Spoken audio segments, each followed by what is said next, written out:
And good afternoon, sports fans, and welcome to a brand new episode of Let's Whine About DMV Sports here on IE Sports Radio.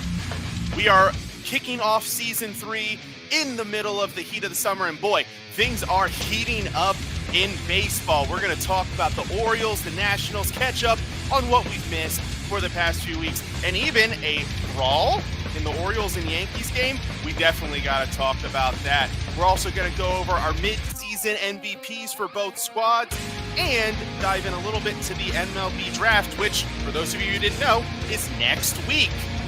In this next part of our show, we are going to jump into some basketball because we've got Summer League kicking off for the Wizards, and the Mystics are in the heart of their season as well. And we're going to be doing all of this while kicking off what I'm going to call Summer Beverage Month with a fantastic, refreshing option. We've got all of that and more coming up on Let's Whine About DMV Sports on the IE Sports Radio, your direct feed for all that is sports.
And good afternoon, everybody. A little bit different than normal. Good afternoon, sports fans, and welcome to the Season 3 kickoff of Let's Whine About DMV Sports here on IE Sports Radio, your direct feed for all that is sports, and who, for the past 10 years, has been bringing you amazing sports content, ranging from interviewing legendary athletes to building tailor-made shows dedicated to all major sports cities around the country. If you have not done so already, please follow us on all social media platforms below, on X, on Instagram, Facebook, TikTok, all of the above, at IE Sports Radio. Do be sure, of course, to check out our website, iesportsradio.com. There you will find a whole bunch of great information. You're going to find our merchandise page at the shop. You're going to find my show page along with all the other sports pages. We've got over 30 shows now, and definitely a show for you. You'll find the blog, which you can find on the website and also at iesportsradioblog.wordpress.com. And of course, follow me on social media at Let'sWhine_ISR on Twitter, talking all things DMV sports. And if you're tuning in, wherever you're tuning in from today, we are everywhere. So you can find IE Sports Radio available on Apple Podcast, on Spreaker, Spotify, iHeartRadio, all of the options you see below here. So please follow us on social media. And of course, shout out to our sponsors, Planet Jerky, premium beef brisket jerky, the jerky that is on a whole other planet. And of course, second, but definitely not second in our hearts, Seal the Deal wax seals. We're going to take a quick break for a word from our sponsors. Don't go away. You are listening to Let's Whine About DMV Sports here on IE Sports Radio, your direct feed for all that is sports.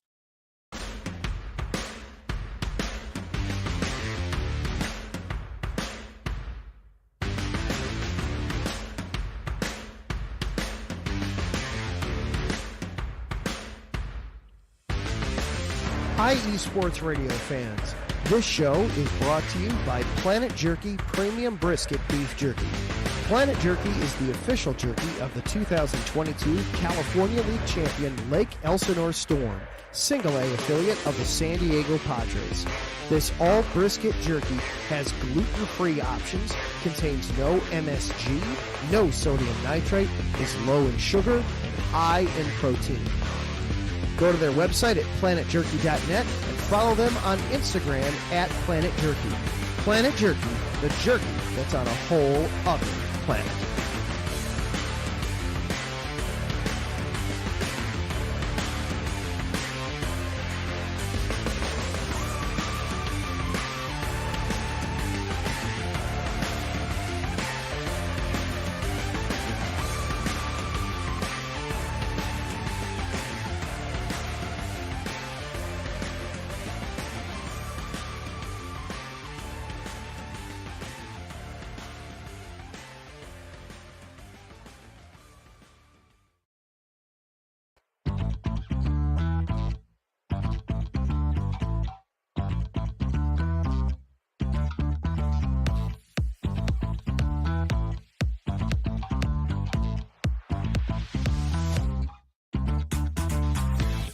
Hey there, IE Sports Radio fans. Be sure to check out our sponsor, Seal the Deal Wax Seals by Cecilia B. You just finished your very own wedding or baby shower invitations and you're looking for that extra special touch? Maybe you just wrote a letter to a relative or a friend and you want to add to their smile when they receive it. Then seal the deal with Cecilia's handmade sealing wax stamps for your invitations, letters, and gifts. You bring the deal, we'll bring the seal. You can find them on Instagram at sealthedeal_wax stamps and on Facebook, Seal the Deal Wax Seals.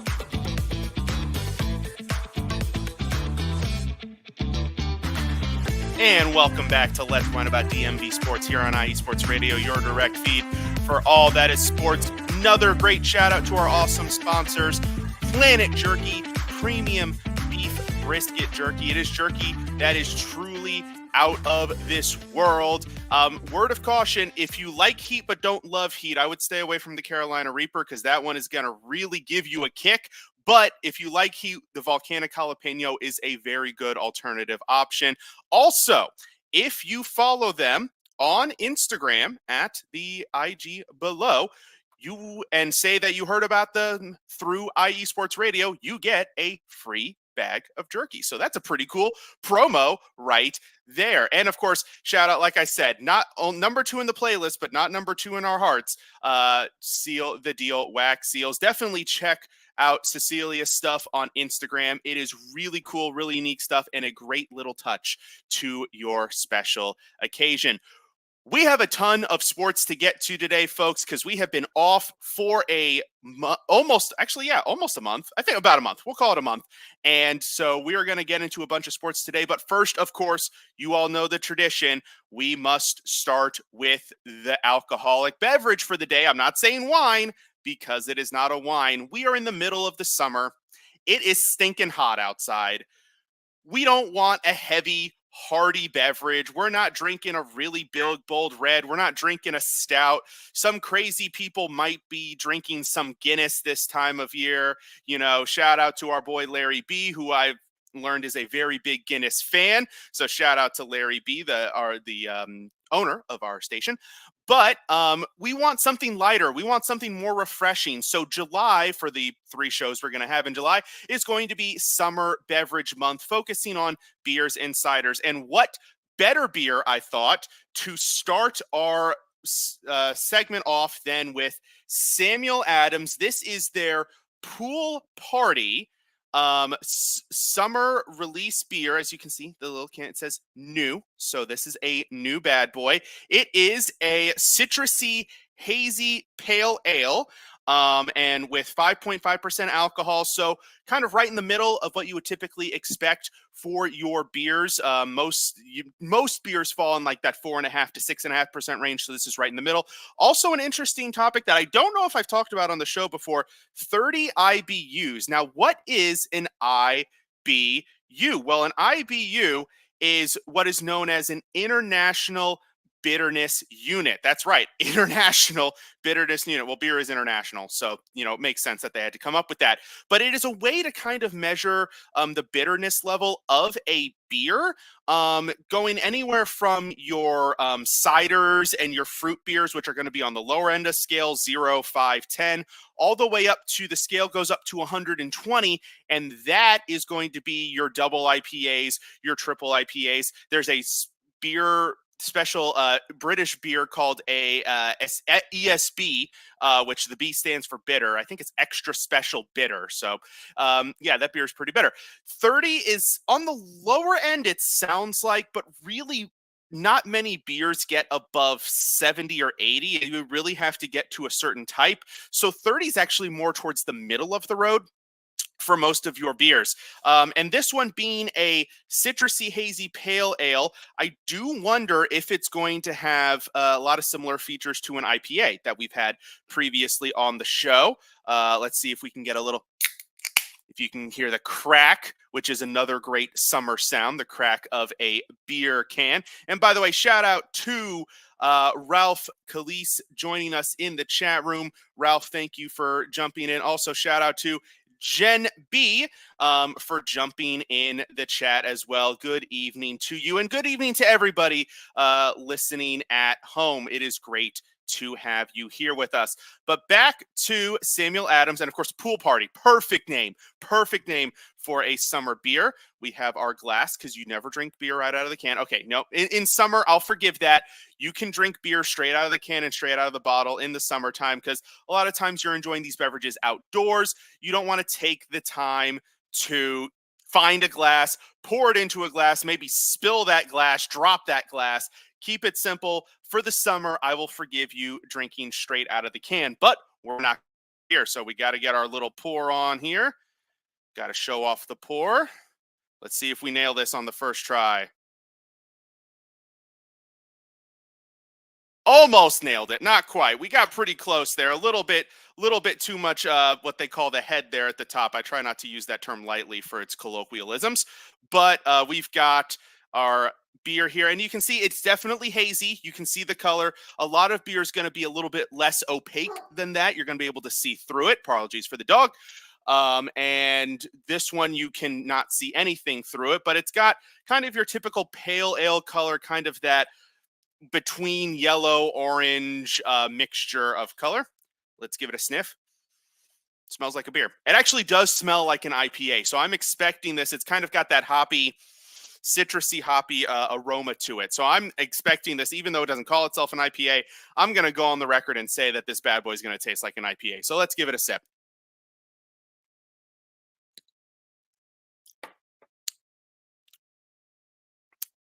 And not quite an IPA. It does not have that level of bitterness, which, like I said, 30 is more middle of the ground, so it makes sense that it's not overly bitter, but it does have some of that bitterness. I can see where it gets that rating from, and not overtly citrusy, but it does definitely follow the hazy.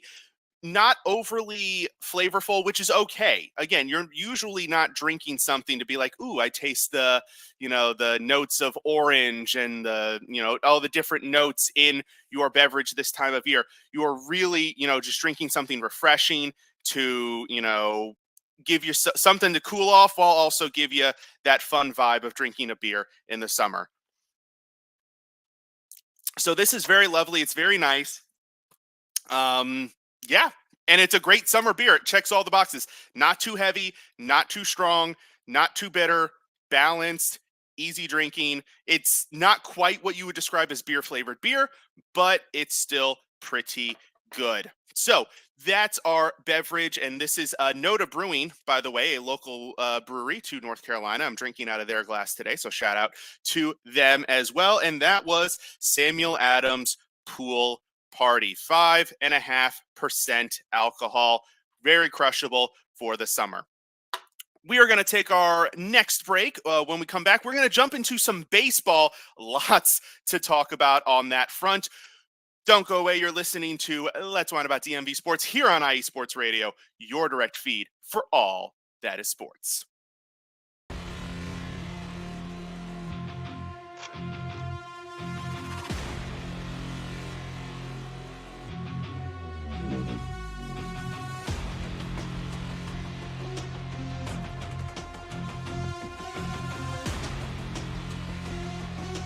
What's up, Pittsburgh? This is Ralph Calise, the host of the Injury Report on IE Sports Radio, your direct feed for all that is sports. Are you that passionate diehard Steelers, Penguins, Pirates, or just a Pittsburgh sports fan? Then please join me on the Injury Report every Tuesday on IE Sports Radio, the direct feed for all that is sports. And I will update you on all that's black and gold and have you telling your Pittsburgh fans and friends what's up with Pittsburgh sports. Tune in Tuesday with me, Ralph Calise, the Injury Report on IE Sports Radio, your direct feed for all that is sports. Let's go!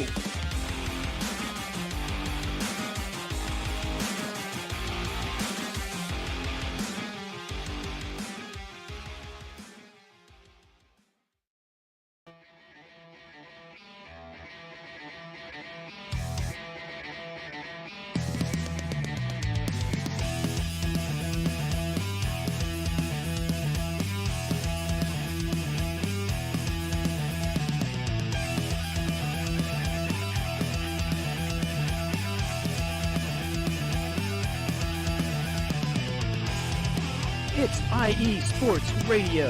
It is your direct feed for all that is sports. It is Philly Sports Talk with Cash and Chris every Tuesday night right here on IE Sports Radio, your direct feed for all that is sports. Philly Sports Talk with Cash and Chris is the most comprehensive view on Philadelphia sports exclusively right here on IE Sports Radio. You know what it is, your direct feed for all that is sports. Tuesday night, IE Sports Radio, Philly Sports Talk with Cash and Chris.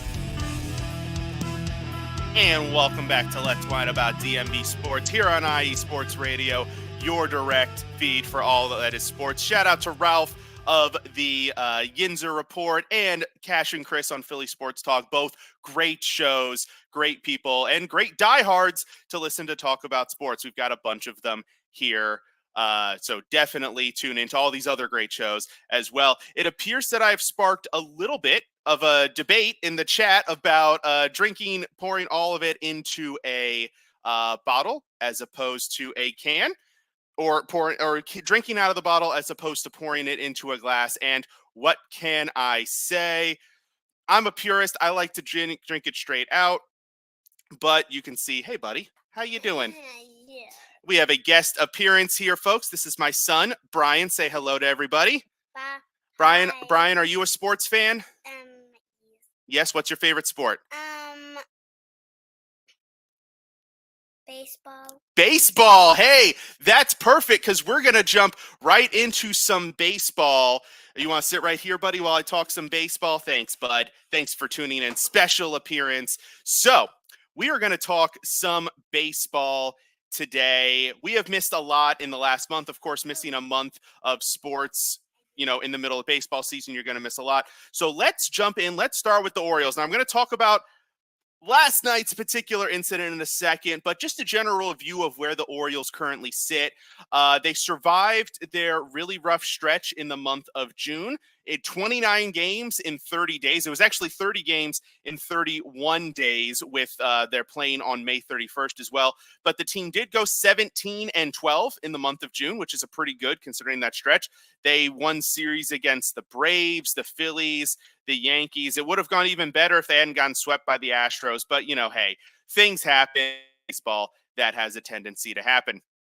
Now, unfortunately, that has led to a little bit of a rough stretch currently as the team did just get swept by the Cubs earlier this week, although we can't unbalance that too bad because they did go 4-2 on a West Coast road trip to start the month of July. But that has them sitting at 40-37.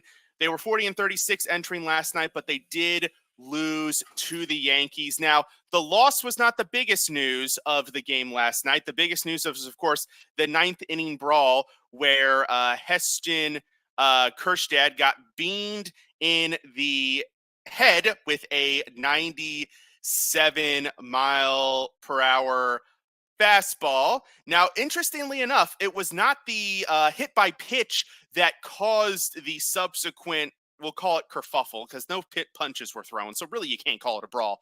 But it was after the fact when manager Brandon Hyde was leaving the field that some of the Yankees players started exchanging words, and that made Hyde so mad that it honestly looked like he was getting ready to throw hands with the entire Yankees organization. And honestly, I don't blame him, if they're the ones who are chirping after hitting our player. And of course, immediately, some of the veteran players were the first ones there. It's guys like Anthony Santander, Cedric Mullins, Austin Hayes. Mullins and Hayes actually took my favorite approach. They actually went around everybody and jumped in front of Brandon Hyde, who was actually being held back by a Yankees catcher, Austin Wells, who handled the situation quite well and managed to hold Hyde back long enough for people to kind of intervene and get in the way. Now, what does that mean for the next couple of games? I expect them to be quite heated.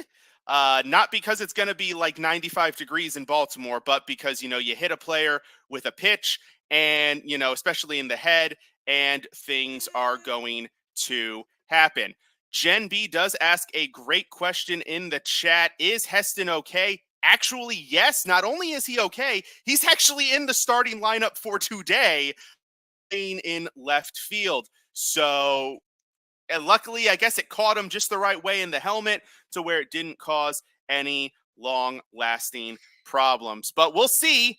A lot of heat and a lot of emotions flared up in that one. So you know what that typically means for the next day. Rick Keeler, thank you for jumping in, Ricky. Yes, both of these teams don't like each other. This has started since earlier in the year. They've been battling back and forth for first place in the division the whole time. So yeah, you're going to have some emotion. You're going to have some heat. Hit by pitches happen in baseball, but just like they happen, people's reactions also happen. So again, I'm very curious to see how this afternoon's game goes. Oh, and it's in the middle of the afternoon. So the hottest part of the day, where it's going to be in the mid 90s. But I don't want to focus on all the negative. We've just passed the midway point in the season, and we have to give out some mid-season awards. So who would I consider the Orioles mid-season MVP? Well, that's a really easy selection. That's obviously got to be Gunnar Henderson, the player who's leading the American League in wins above replacement, or at least maybe he was. I don't know if his recent stretch of play means that he is not anymore. But he is definitely the midseason MVP. He's crushing home runs, playing great defense at shortstop, hitting the ball well, getting on base, all of the above and more. For sure, the MVP. But I also have to give some shout out to some pitchers as well. We can't focus on just the position players. And for pitchers, this pick is also pretty, well, it's not as obvious. I will give an honorable mention, but Corbin Burns, the starter who they acquired from Milwaukee prior to the trade, is definitely not definitely, let me rephrase that, is my pitching MVP. 15 quality starts in 19 appearances. Record 10-4, sub 2.5 ERA, and is top 5 in the American League in wins, or top 10, I should say, in wins, ERA, and WHIP. So he's my MVP, but I do have to give a shout out as well to closer Craig Kimbrell. He's had a rough stretch of the season where he blew a handful of save appearances. But since then, he has had a sub 1 ERA, and he is now back to being top 5 in the American League in saves. He should have been an all-star, but, it is what it is. So definitely Craig Kimbrell deserves an honorable mention there. Now, but there's another baseball team in the DMV, so we definitely should give some shout out to the Nationals. Now, the Nationals, last talk, were kind of hanging by a thread. And since then, I think you could easily describe that thread has broken because they went on a pretty rough losing streak end of June, beginning of July. Let's take a quick check where they currently sit in the standings. They are at 43 and 52, so they fall into 9 games below 500, whereas for a while they were hovering right in the 500 range. Okay, you want to talk, buddy? What do you got to say? So, do you know some baseball players are What are they, buddy? Are they tall? Maybe. I'm going to tell you this. Okay. Some teams are golden. Some teams are golden. That's very true. But yeah, so the Nationals sitting at 43 and 52. Definitely going to be sellers at the upcoming trade deadline, but they also deserve some mid-season MVPs, and their MVP kind of is similarly obvious. It's got to be C.J. Abrams. He was off to a super hot start, then he cooled off. Now he's gotten hot again. He's playing better defense, I think, than some of the metrics would say in terms of defense at shortstop, but his biggest impact has been offensively in the leadoff spot, getting on base, cranking home runs, great power.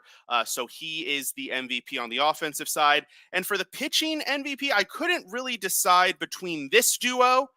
So I'm going to throw them both up there. Jake Irving, who has probably been one of the surprises in the National League pitching wise. He has multiple scoreless games, a sub-3 ERA.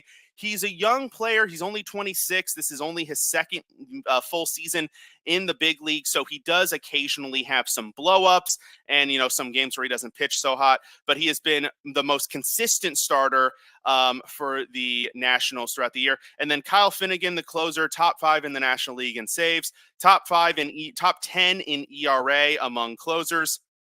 He is a great pitcher, and unfortunately, I think he's going to be one of the key pieces traded at the trade deadline. But hopefully he'll get a pretty good return. That will conclude the second part of our show. We're going to jump to our final break. When we come back, we'll talk a little bit of the MLB draft, and we'll jump into some basketball. We've got the Wizards Summer League, and we've got the Mystics playing as well. So don't go away. You're listening to Let's Whine About DMV Sports here on IE Sports Radio, your direct feed for all that is sports.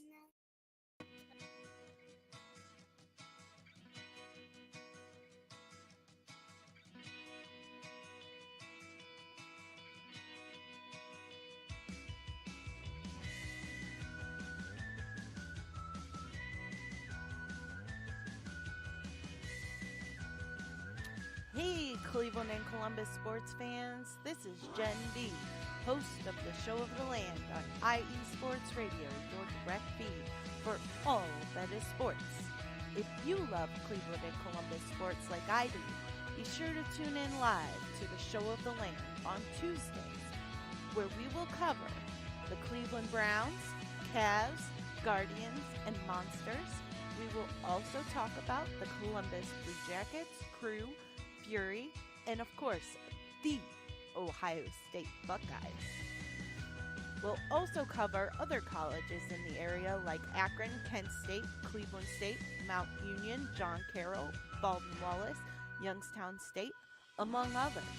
So like I said, if you love Cleveland and Columbus sports like I do, be sure to tune in Tuesdays to the Show of the Land with Jen B on IE Sports Radio, your direct feed for all that is sports.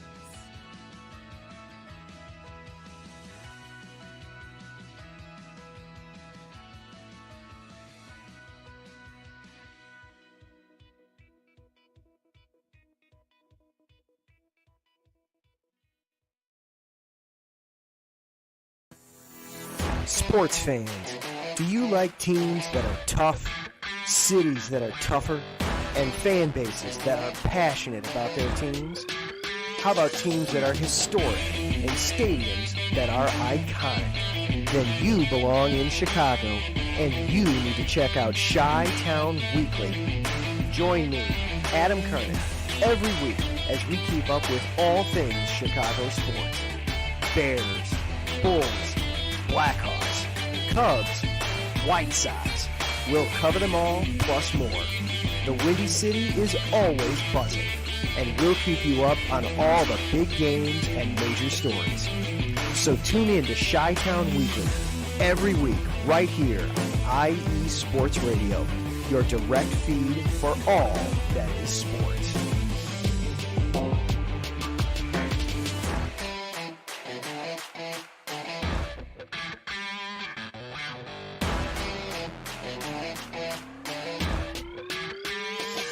And welcome back to Let's Mind About DMV Sports here on IE Sports Radio, your direct feed for all that is sports. Shout out to Jen B and Adam Karnick, great show host, and both, of course, making the chat room bumping right now.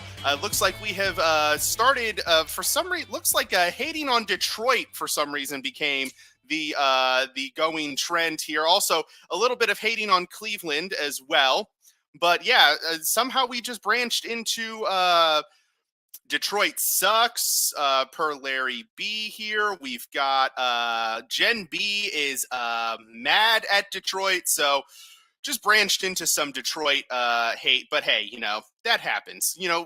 Anybody who's been a part of a good sports conversation ever knows that sometimes they just go off the wall and you just end up at the most random conversations. But before we continue, I do want to, of course, remind everybody of the show's main message, which is please drink responsibly. Do not drink and drive. One of my favorite quotes regarding this matter is that you can afford an Uber or a taxi before you can afford a DUI. So please drink responsibly. Do not drink and drive. It is simply not worth it. I will not be going anywhere after this, or at least if I do, it'll only be on the one. So just one. And if you have been drinking extensively, neither should you. So if you're at home, please stay put. Or if you have been enjoying maybe a mid-afternoon baseball game at the bar or other sporting event, please get home safe.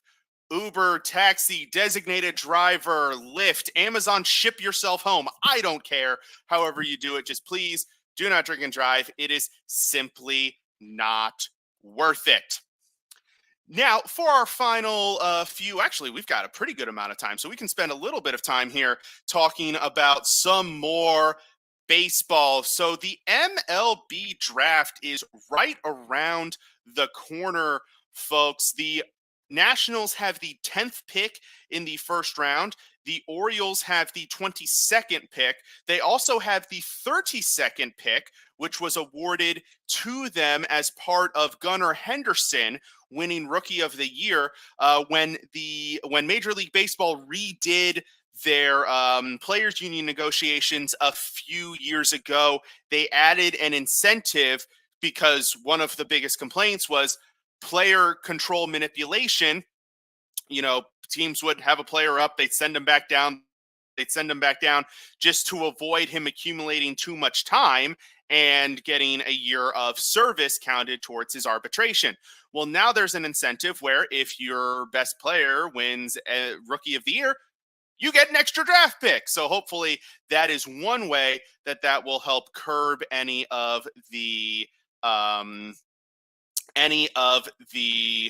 problems that players have been experiencing with teams manipulating their time. So with that being said, what would teams want to target? Now, the Nationals at 10, I don't have a specific player that I really want them to, because this class has a couple of guys at the top that people are curious, are thinking will most likely go within the top 5 picks.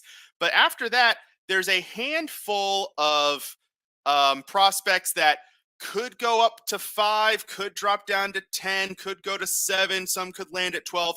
So there's really a wide array. My only hope for the Nats is that they manage to land a college player as opposed to a high schooler.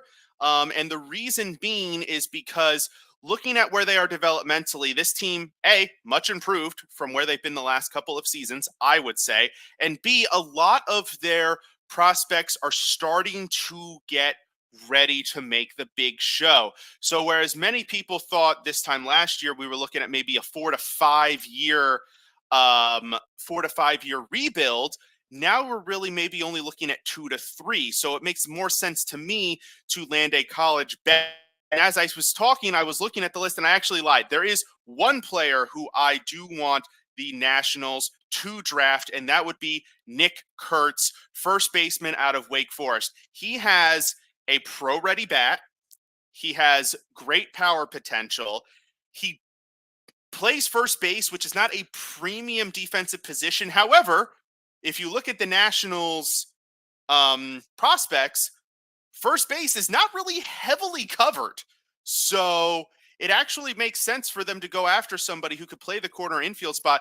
And there's actually a lot of positive remarks about his defense at first base. A lot of people think he plays a really good first base and would actually be a defensive force for him to stick there long term. And that overcomes his two weakest attributes, which are his arm, which grades out as just average. Don't need a strong throwing arm at first base. You're just catching them.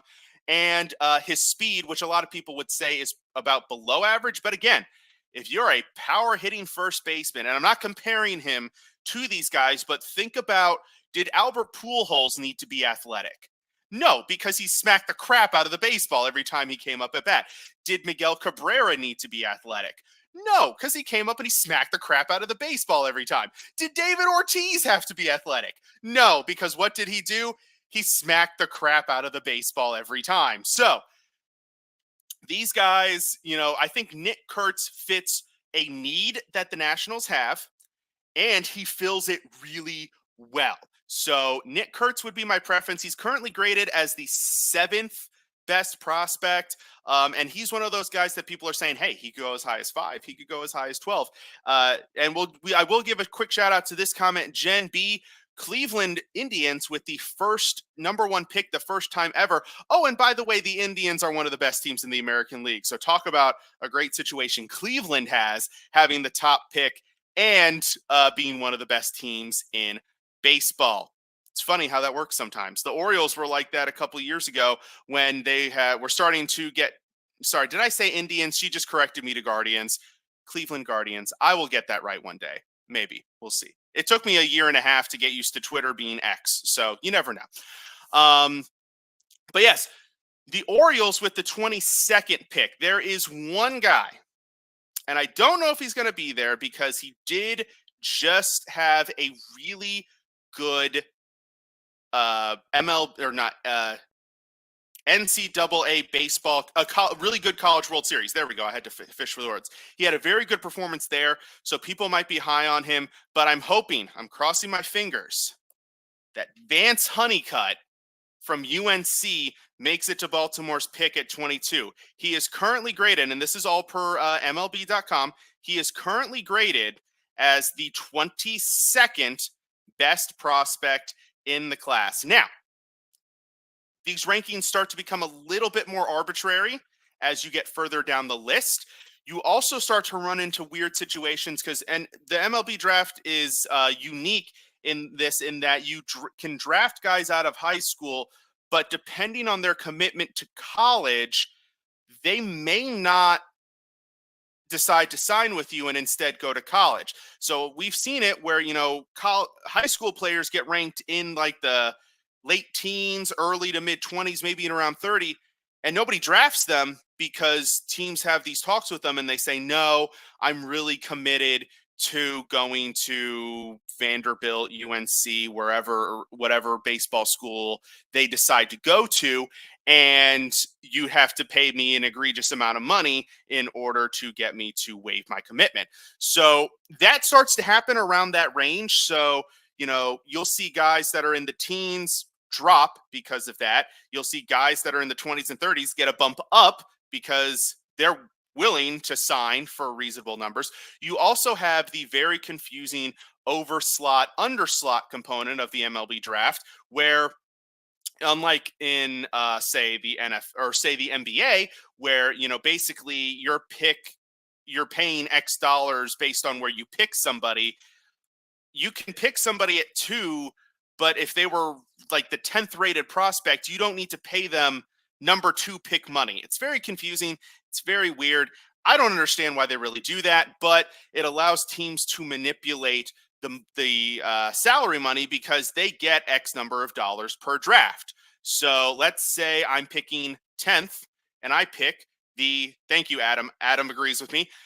I pick the 20th best player in the class. Well, I don't have to pay him number 10 pick money. I can pay him a little less, and then I have more in my pool. So let's say we get to the 5th round and I have like the 100th pick, but guy number 50 is sitting there for me. I can call up guy number 50 and go, hey, I'll draft you at 100, but I'll pay you twice as much as I would have paid somebody else at this pick. And that guy might go, sure, I'll take it. So it's a very strange strategy. And again, I don't know why they do it, but that comes into play at these different picks. Last year, the Orioles drafted Enrique Bradfield Jr., and he was pretty much an even slot pit, for example. So they drafted him 16th. They paid him what they would have paid the 16th overall pick. And for more specifics on what I think the Orioles and Nationals will do come trade deadline time, do be sure to check out the blog. We have this post here, right over there, about that. So do check that out again at the blog, at the iesportsradioblog.wordpress or on iesportsradio.com.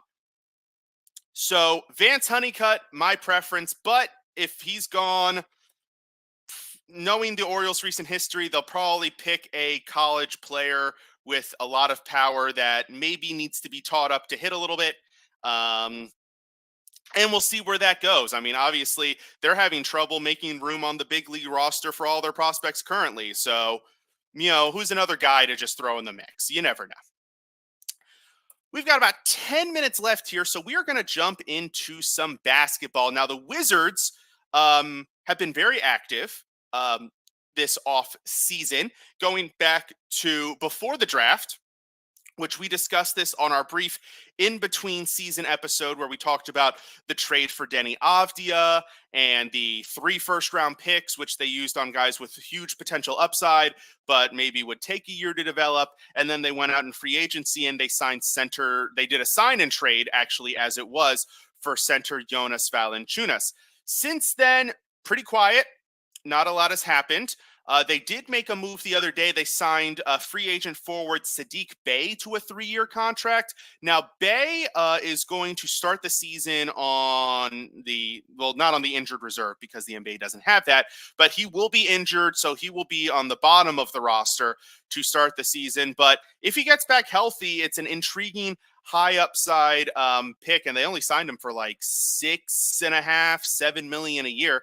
So good value there. But what it does do is it also clogs up the roster a little bit, which was already looking pretty well packed because you've got 3 first-round rookies. You've got veterans who they've been rumored to be wanting to trade but haven't traded yet. Guys like Kyle Kuzma, like Malcolm Brogdon, like Jordan Poole. I actually wrote another blog post recently where I discussed some wild and crazy trade ideas. Now, to clarify, I don't think all of those things are going to happen. Rumor has it that the Wizards are pretty close to a sign and trade deal that involves free agent guard Tyus Jones, which was part of my article. Not the sign and trade part. I was just hoping they would re-sign him. But in any case, the roster is pretty full now, and I do think they need to do a little something in order to free up some space, particularly amongst the top 8, top 9 guys. Now, again, Sadiq Bey doesn't really move the needle on that front, but they do have a few too many guys to try to get minutes to, especially if they want to get these first rounders. But they did have their first game last night, which did feature the 3 first rounders, and they played pretty well. Bub Carrington had 18 points. So shout out, that was the 14th overall pick, guard from Pittsburgh, who was Ralph Khaleesi's guy. He was very excited for him entering the draft. Number 2 overall pick, Alex Sarr, had 12 points, 7 rebounds, 4 assists, and 4 blocks.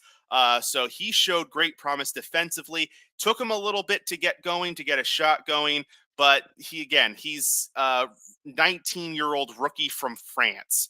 Curb the expectations a little bit year one, but if he can show great defensively and hit some shots every now and then, I think he will turn out just fine. And there's the article right there for the craziest way for the Wizards to end the offseason. Adam Karnick asked a great question in the chat. Are they back to being the Wizards now? That is, of course, a reference to the fact that on the show, they were referred to mostly as the Lizards for a large portion of the season because all they seemed to be doing was taking L's. Yep, there you go. But yeah, we'll call them the Wizards for the time being because I don't think they're taking too many L's as things currently stand. But we'll wait till we get to the season. But yes, do check this article out at on the blog as well. And to clarify conversations I've had with Chi-Town Weekly host Adam Karnick, no, I do not think the Chicago trade in this article will happen. It was more just kind of a fun thought experiment. And by the way, the ESPN.com NBA trade machine did allow that trade to go through. So, at least financially, it will work out. But yes, so Bub Carrington had a really strong performance. Many people say he was the best player on the court.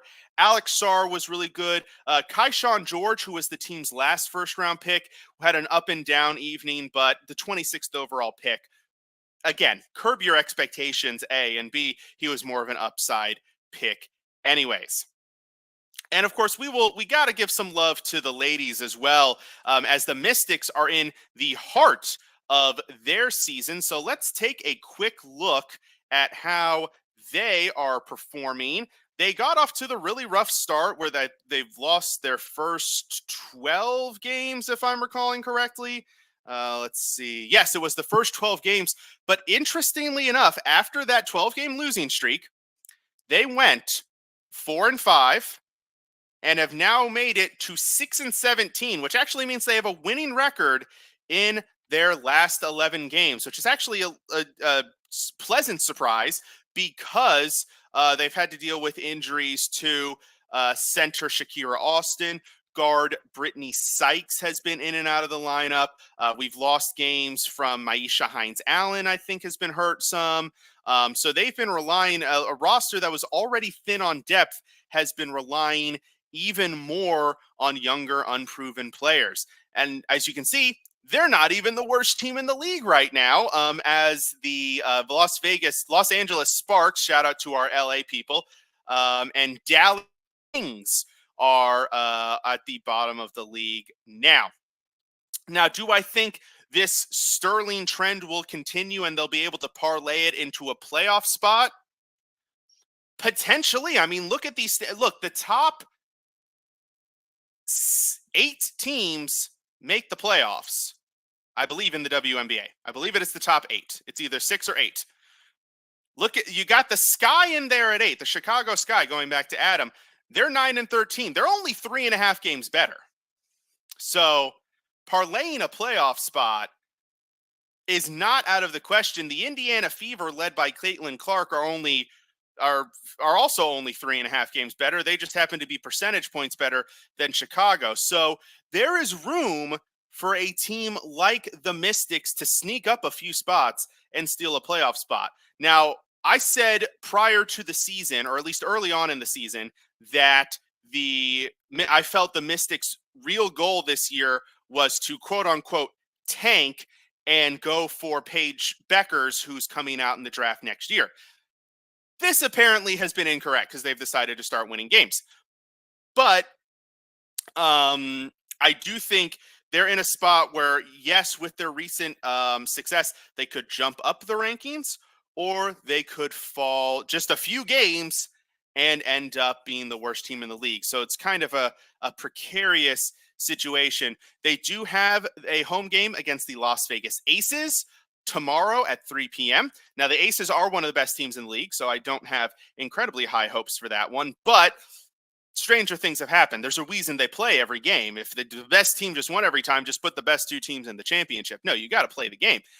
Then they follow that up with home game against the Phoenix Mercury. Then they travel then they have a away and home game against the Minnesota Lynx before our show next week.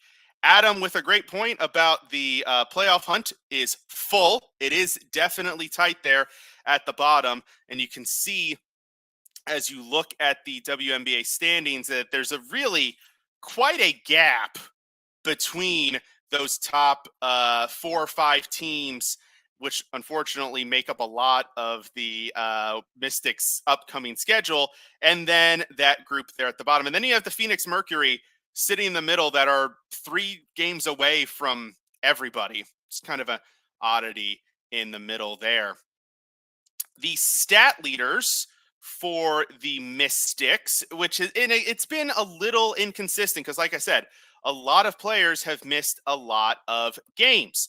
So really the most consistent performer has been guard Ariel Atkins, who's averaging 15 points, 3.5 rebounds, 3.5 assists, and 2 steals a game. She has had to take over some games on her own, but clearly it has worked because the Mystics have gotten some wins. They've also gotten a good number of games out of center Stephanie Dolson, who's averaging 11 points and 5 rebounds a game. And guard Julie Van Loo, probably the biggest surprise. She's appeared in all 23 games. She started 20 of them due to injury, and she's averaging 8 points and 5 assists. Shooting the ball particularly well, but she's getting the points and she's getting the assists, so you can't really complain about that.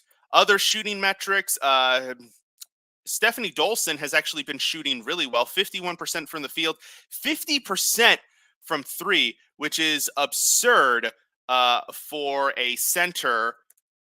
But, hey, they brought her in because she was going to be able to shoot the ball from range a little bit better than Shakira Austin. So she seemed to be a quality complement to Austin. Tuned in. Thank you to everybody who jumped in the chat room. It was hopping. I couldn't even keep up with most of the comments. Thank you to Jen B. Gotta love it. Love it. Jen B. Love me a first baseman who can hit and do these splits. Adam, great comment. MLG draft is so confusing. Larry B was in the chat room with us. Ralph Khaleesi, Ricky K was in the chat room as well. Thank you guys so much for tuning in. Be sure again to follow us on all social media platforms. You can find us, like I said, anywhere. Follow us on X, Instagram, Facebook, and TikTok. You can find us on numerous platforms. Follow me on Twitter, X as well, at letswine_IESR. We will be back next week to discuss more DMV sports. We got to get some hockey in here because there's been some great hockey news. So be sure to tune in for that. Check out the website. Check out all of our great shows throughout the week. We've got something for you. And of course, last but not least, please drink responsibly. Do not drink and drive. Once again, thank you all for tuning in. This has been Mike Patt for Let's Whine About DMV Sports on the IE Sports Radio, your direct feed for all that is sports. Have a great week. We will see you next time.